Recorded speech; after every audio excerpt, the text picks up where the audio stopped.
नमस्कार, मी Gautam Kamble. GK. News मराठीमध्ये आपलं सर्वांचं स्वागत. तुम्ही पाहत आहात मराठवाड्याच्या कुशीतलं जी.के. न्यूज मराठी. आता घेऊ विविध क्षेत्रातील राजकीय, सामाजिक, आर्थिक, कृषी आणि क्रीडा व तसेच शैक्षणिक विषयी घडामोडींचा आढावा. चला तर वळूया पुढील बातमीकडे.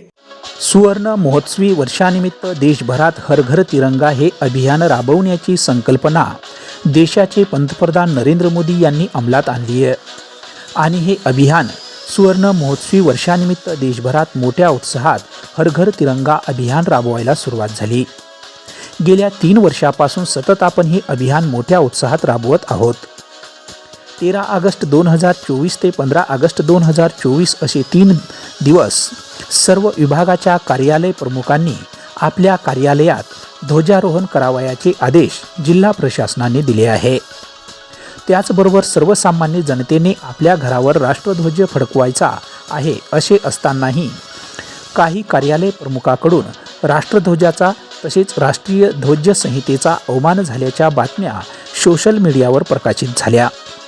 याच बातमीचा आम्ही शोध घेण्याचा प्रयत्न केला असता किनवट तालुक्यातील वन विकास महामंडळाचे शिवणी येथील वनपरिक्षेत्र अधिकारी संतोष चोले हे कर्तव्यदक्ष अधिकारी म्हणून त्यांच्या विभागीय कार्यालयात त्यांची ओळख आहे. अशा या कर्तव्यदक्ष अधिकाऱ्याकडून राष्ट्रध्वजाचा अवमान म्हणजे ही बाब खरी आहे की खोटी आहे या बाबतीत आम्ही त्यांना विचारणा केली असता वन परिक्षेत्र अधिकारी संतोष चोले म्हणाले की आमच्या जंगलातून रेती व मुरमांची मोठ्या प्रमाणात तस्करी होत होती. ही तस्करी थांबवण्यासाठी मी वाळू तस्करांच्या ट्रॅक्टरवर कारवाया केल्या आणि उत्खनन व वाळू तस्करांच्या मुसक्या आवळल्या आहेत. याचाच एक भाग म्हणून माझ्यावर सूड भावनेने राष्ट्रध्वजाचा अवमान केल्याप्रकरणी सोशल मीडियाच्या माध्यमातून बदनामी कारक करण्याचा हा त्यांचा कट आहे. मी कुठल्याही राष्ट्रध्वजाचा अवमान केलेला नाही. जिल्हा प्रशासनाने दिलेल्या आदेशाचे पालन करत असताना हर घर तिरंगा या अभियानाच्या पहिल्याच दिवशी राष्ट्रध्वज उभारण्यासाठी राष्ट्रध्वज हा माझ्या कार्यालयीन कर्मचाऱ्यांनी ट्रेमध्ये ठेवून पूजा करून राष्ट्रध्वज उभारण्यासाठी आम्ही सज्ज झालो होतो. त्याचवेळी कुठल्या तरी व्यक्तीने या राष्ट्रध्वजाचा फोटो काढून अवमान केल्याच्या बदनामीकारक बातम्या सोशल मीडियावर प्रकाशित केल्या आहेत आणि मी कुठल्याही राष्ट्रध्वजाचा अवमान केलेला नाही असे त्यांनी यावेळी सांगितले. पाहूया काय म्हणाले ते.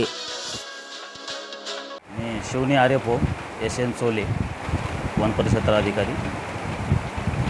जे काल प्रकार झालेला आहे पेपरमध्ये वगैरे बातमी आलेली होती ते आमचा कोणताही उद्देश नव्हता आणि जे मागचा जे प्रकार झालेला होता ते आम्ही काही आमच्या भागामध्ये जंगलामध्ये चोऱ्या होत होत्या ते चोरी कुठेतरी आळा बसावा म्हणून आम्ही एका ट्रॅक्टरवर कारवाई केलेली होती आणि त्याच सुदृढ भावनेनं आम्हाला कुठंतरी आमचा बदनामी करण्यासाठी या उद्देशाने त्यांनी ते काम केलेलं आहे. आणि आम्ही झेंडाची पूर्वतयारी म्हणून झेंडा आम्ही ध्वजारोहण ट्रेमध्ये आम्ही ठेवलेला होता आणि ट्रेमध्ये ठेवल्यानंतर त्यांनी येऊन अचानकपणे फोटो काढून घेऊन गेले आणि त्यानंतर आम्ही आमचा ध्वजारोहणाचा कार्यक्रम केलेला आहे आणि आमचा ह्याच्यामध्ये कसल्याही प्रकारचा उद्देश नाही झेंड्याचा अवमान करण्याचा किंवा हे करण्याचा आमचा कोणत्याही प्रकारचा उद्देश नाही आहे. तुम्ही पाहत आहात महाराष्ट्राच्या कुशीतलं जी.के. न्यूज मराठी. सात जनतेची, भूमी महाराष्ट्राची.